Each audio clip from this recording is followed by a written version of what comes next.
بسم اللہ الرحمن الرحیم نحمدہ ونصلی علی رسولہ الکریم اما بعد۔ سات طبیہ کالج کی طرف سے ویڈیوز کا سلسلہ جاری ہے۔ آج کا ہمارا موضوع ہے کشتہ سازی میں آگ کا تعین۔ کشتہ سازی پر پاک و ہند میں بے شمار کتابیں لکھی گئی ہیں اور مختلف دھاتوں کو قابل استعمال بنانے کے لیے کشتے کے مراحل سے گزارا جاتا ہے، مثلا فولاد، تانبا، کیلشیم وغیرہ وغیرہ۔ ان چیزوں کو ایک خاص پروسیس سے گزارا جاتا ہے، ان کو کھاٹل کیا جاتا ہے، رگڑائی کی جاتی ہے، آگ دی جاتی ہے، مختلف جڑی بوٹیاں استعمال ہوتی ہیں۔ اب پہلے جو چیزیں میسر تھیں آج وہ میسر نہیں ہے۔ پرانی کتابوں میں لکھا ہے ایر نے اس گوبر کو کہتے تھے کہ جو گائے بھینس جنگل میں چارہ چرتے ہوئے کھیتوں میں جنگل میں وہ کر دیا کرتی تھیں تو وہ وہیں پڑے پڑے سوکھ جایا کرتے تھے، انہیں اکٹھا کر کے ان کو کہتے تھے ایر نے۔ 20 کلو ہو جائیں، 30 کلو ہو جائیں، 2 من کی آگ دی جائے، 2.5 من کی آگ دی جائے، یا اتنی آگے دی جائیں، اتنے پٹ دیے جائیں۔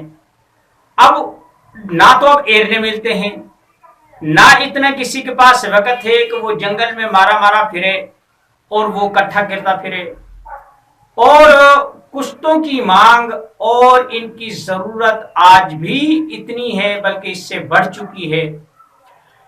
یاد رکھیں کشتہ عام دوائی سے، سفور سے، شربت سے، گولیوں سے بڑھی ہوئی پوٹنسی یا بڑھی ہوئی طاقت کا نام ہے۔ یعنی جہاں گولیاں سفوف زیادہ مقدار میں کھانے پڑتے ہیں، کشتے کو اتنا ہی کم مقدار میں استعمال کیا جاتا ہے۔ اب اس کا طریقہ کار کیا ہے کہ ہمیں چاہیے کہ بجائے آج سے صدی پہلے، 2 صدیاں پہلے جو چیز اس وقت رائج الوقت تھی، معروف و مشہور تھی، ہم اسی کو پھر طریقے سے استعمال کریں یا اسی طریقے کو اپنائے رکھیں۔ ہر چیز میں جدت آ رہی ہے تو اس میں بھی جدت آنی چاہیے۔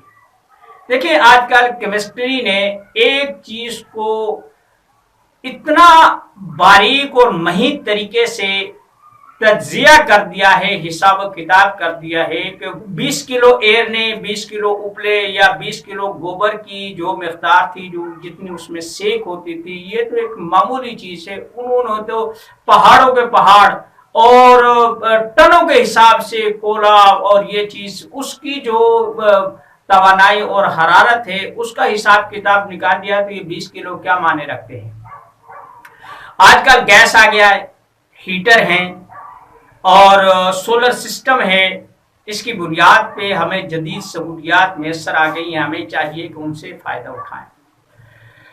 اگر کسی صاحب کو یہ آگ کا اتنا ہی شوق ہے تو وہ کیلکولیشن کر لے تاکہ پتہ چل جائے کہ کتنی آگ یا کتنی سیک 20 کلو ایرنوں سے دی جاتی تھی۔ وہاں کھلا ماحول ہوتا تھا اور کھلی جگہ میں وہ دی جاتی تھی، بہت سارا سیک، بہت ساری انرجی ویسے ہی ضائع ہو جاتی تھی۔